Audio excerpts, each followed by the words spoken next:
Good morning to all my friends and welcome to all of you in the unique coaching classes. Myself Anand Kesri. Today we shall know about the author of Charles Lamb. Charles Lamb was born on 1775. My friends, the English author, critic and minor poet Charles Lamb is best known for the essays he wrote under the name Elia. He remains one of the most loved and read of English essayists. Charles Lamb was born on February 10, 1775 in London. At the age of 7, he entered the Christ Hospital, a free boarding school for sons of poor but genteel parents. After beginning a lifelong friendship with St. Coleridge, means Samuel Taylor Coleridge, a fellow student, Lamb left school in 1789. In 1792, he was hired as a clerk in the East India Company and worked there for the next 33 years. On September 22, 1796, Lamb's sister Mary, in a movement of anxious rage, stabbed their mother to death. An inquest found Mary temporarily insane and placed her in the custody of Charles. After the death of their father in 1799, Mary came to know with Charles for the rest of his life. This companionship was broken only at intervals when the symptoms of Mary's illness required, so that she had to enter an asylum. This lifelong guardianship prevented Lamb from ever marrying.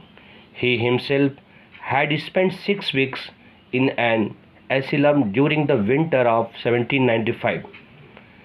He stuttered badly of his life and became increasingly dependent on alcohol. It is quite possible that his responsibility to Mary helped him to keep a firmer grip on his own sanity.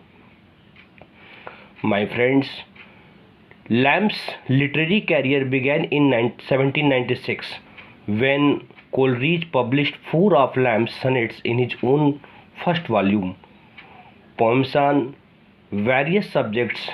In 1798, Lamb published his sentimental romance, A Tale of Rosamund Grey, and together with Charles Lamb, a friend of Coleridge, brought out a volume entitled Blank Verse.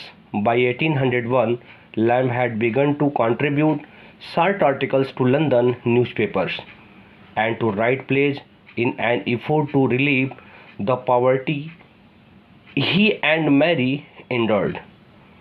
In 1802, he published John Woodville, a blank verse play which enjoyed no success, and on the night of December 10, 1806, his 2-act farce, Mr. H, was greeted by 100 hisses at Drury Lane Theatre.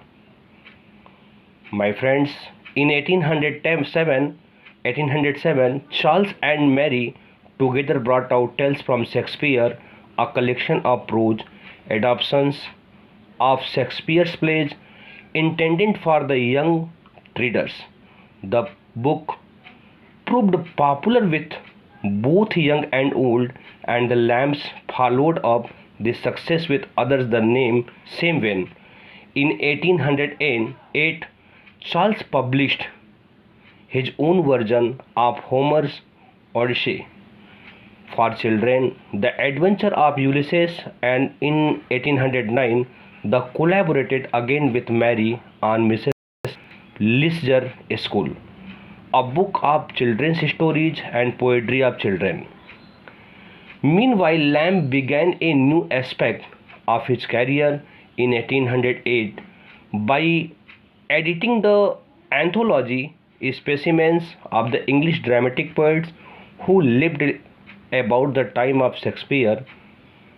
Lamb's brilliant comments on the selections he chose began his reputation as a critic, and the entire volume was largely responsible for the revival of interest in Shakespeare contemporaries, which followed its publication.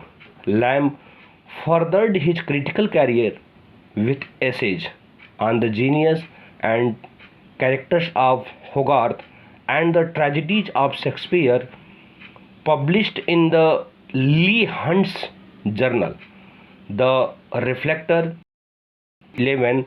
In 1818, he brought out a two-volume collection of the works of Charles Lamb.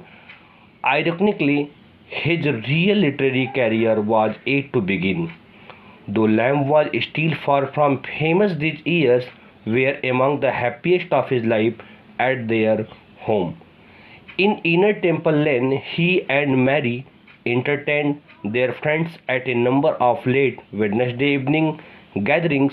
The company included many of the famous authors of the Romantic period: Coleridge, William Wordsworth, Robert Southey, William Hazlitt, and Hunt.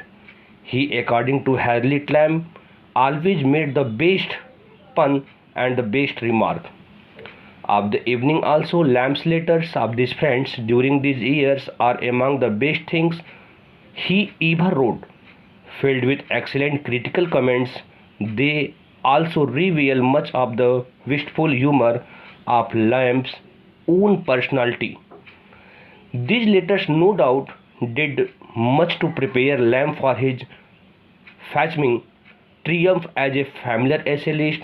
From 1820 through 1825, he contributed a series of essays to the London Magazine, my friends, which were immensely popular, though he wrote under the pseudonym Elia. These essays, like his letters, are intimate relations of Lamb's own thoughts, emotions, and experiences of literature and life.